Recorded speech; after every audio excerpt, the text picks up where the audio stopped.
한미반도체랑 HBM 플러스 다른 반도체주 이야기 한번 해보도록 하겠습니다. 야, 한미반도체 주가가 올 초에 11,500원에서 지금 5월까지 봤을 때는 27,000원, 그리고 오늘 종가까지 봤을 때는 41,200원까지 가는 모습이었습니다.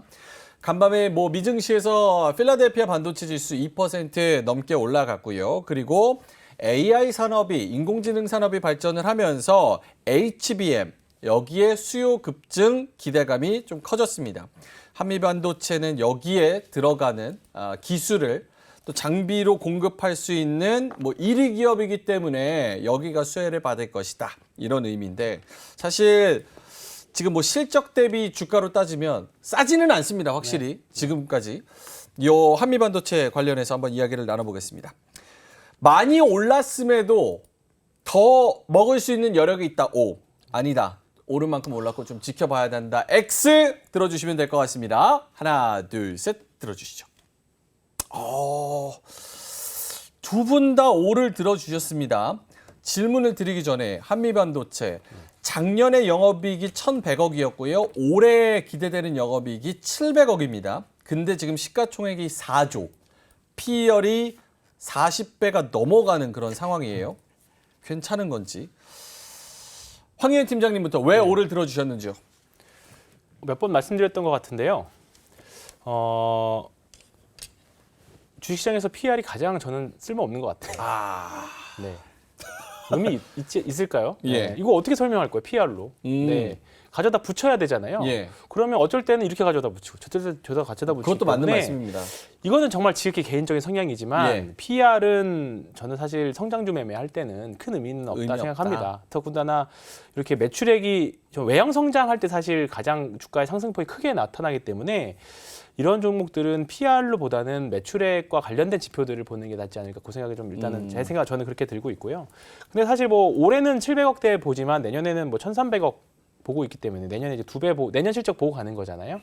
그렇기 때문에 그리고 우리가 새롭게 가는 HBM 이게 후공정 업체들이 지금 사실 좋고 사실 최근에 5월 달에 나온 리포트만 봐도 사실 한번 쉬어갈 때가 됐다라는 결의 뉘앙스들이 좀 있었어요. 리포트가.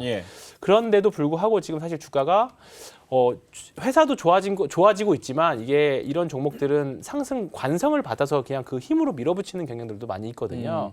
그래서 사실 실적으로 보면 다 비싸다고 말씀드릴 수 있긴 하겠지만 최근에 한국 시장의 흐름들을 보면 가는 주식이 확실히 더 갑니다. 실제로 저도 한미반도체를 7월 초에 제 고객님들한테 한번 사보자고 권해드린 적이 있었어요. 근데 아까 우리 1월 달 주가 생각하면 한 3배 올랐잖아요. 그렇기 때문에 바닥에서 3배나 올랐는데 여기서 얼마나 더 먹을 수 있을까 해서 좀 보류해보겠다 했는데 사실 이게 오늘 가장 셌습니다. 그렇기 때문에 사실 이렇게 지금 한국 시장이 약간 조금 좀 종목별로는 몇몇은 이제 과열로 가는 것 같긴 하지만 이게 쟤는 이제 앞으로 더 갈 수 있을 거라고 봤지만 이게 당장 내일 꺾일 수도 있어요. 근데 추세의 관점에서 봤을 때는 지금은 최소 홀드 관점은 된다. 분명히. 그리고 내일 아침 시초가나 앞으로 나올 거래량들을 보면서 충분히 매매할 수 있는 전략들은 볼 수 있을 것 같습니다. 알겠습니다. 저는 이 한미반도체 뉴스 그리고 다른 또 해외 뉴스 같은 거를 여러 개 공부하다 보니까 좀 헷갈리는 부분이 있어서 반도체 장비 재료 관련 국제협회인 세미가 내년에 반도체 시장은 반등하는데 올해 반도체 장비 시장 매출액은 20%가량 감소할 것이다. 그리고 내년이나 돼야 작년이랑 똔똔해가지고 딱 맞출 것이다라는 1,000억 달러 이런 얘기를 하는데 그러면은 지금 한미반도체는 장비파는 물론 최첨단 장비고 조금 다른 영역이기는 하겠지만서도 이렇게 한미반도체한테 프리미엄을 주는 거가 내가 맞는 건가라는 생각을 좀 하게 되거든요. 유창현 대표님 어떻게 보세요? 그러니까 프리미엄이라는 건 그렇게 보시면 될 것 같아요. 한미반도체가 장비를 공급을 하는데 그냥 고만고만한 점유율을 가지고 있다라면 프리미엄을 받을 수가 없죠. 근데 한미반도체가 90%의 점유율을 차지하고 있어요. TSV. 네.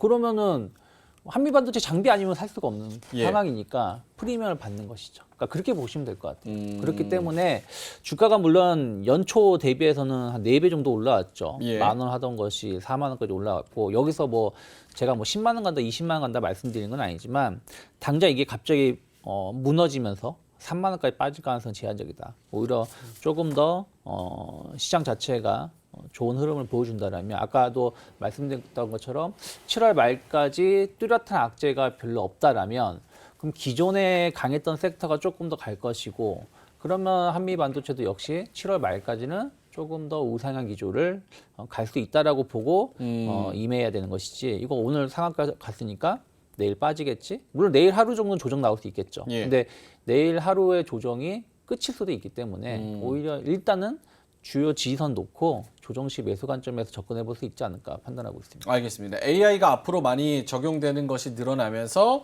하이닉스와 삼성전자의 HBM 쪽 분명히 네. 늘어날 것이고 거기서 뭔가 독점적으로 장비를 공급하는 한미반도체 같은 경우 좀 더 갈 수 있을 것 같다. 그러면 한미반도체를 가지고 계신 분들은 네. 요거를 어떤 시그널로 어떻게 분석해서 어디까지 목표 주가를 잡고 가는 게 맞는 거예요? 황유현 팀장님부터?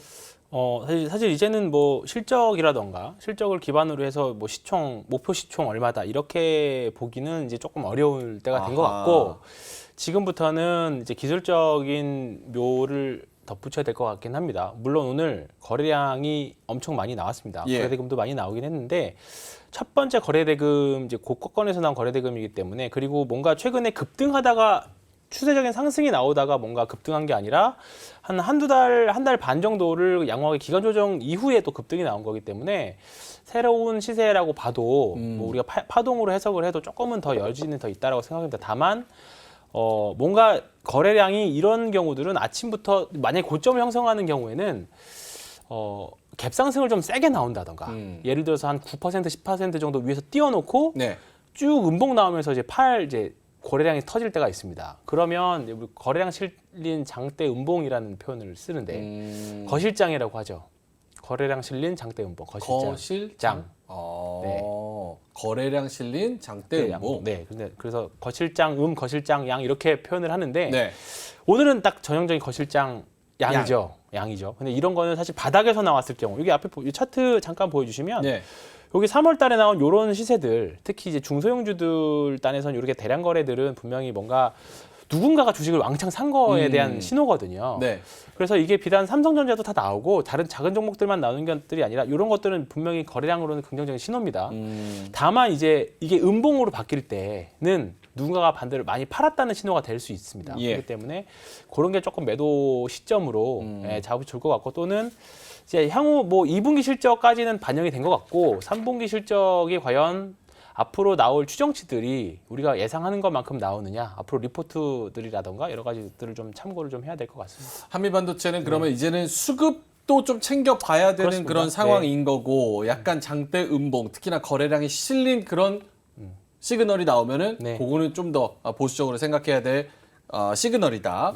알겠습니다. 유창희 대표님한테는 그러면 HBM 반도체 관련주 혹시 유망하게 보시는 종목들이 있다면 뭐 아직 안 갔거나 혹시 훨씬 더 갈 것 같거나 이런 종목들의 후보군을 주신다면요.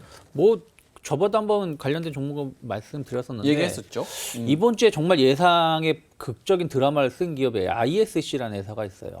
ISC가 이제 SKC의 인수가 확정이 됐고 그러면서 뭐 유상증자 얘기가 나오고 막 그런 이슈가 버무러지면서 월요일에 급락이 나왔었거든요. 근데 이거를 되감아버리는 급등이 나왔기 때문에 이렇게 이겨낼 정도면 충분히 더 갈 수 있는 그 모멘텀이 만들어졌다 생각하고 있습니다. 그래서 특히 ISC 같은 경우 DDR5라든지 이런 부분들에 대해서 상당히 매출이 높아질 수 있는 게 있어서 조금 주목해 볼 만하다 생각하고 있고요.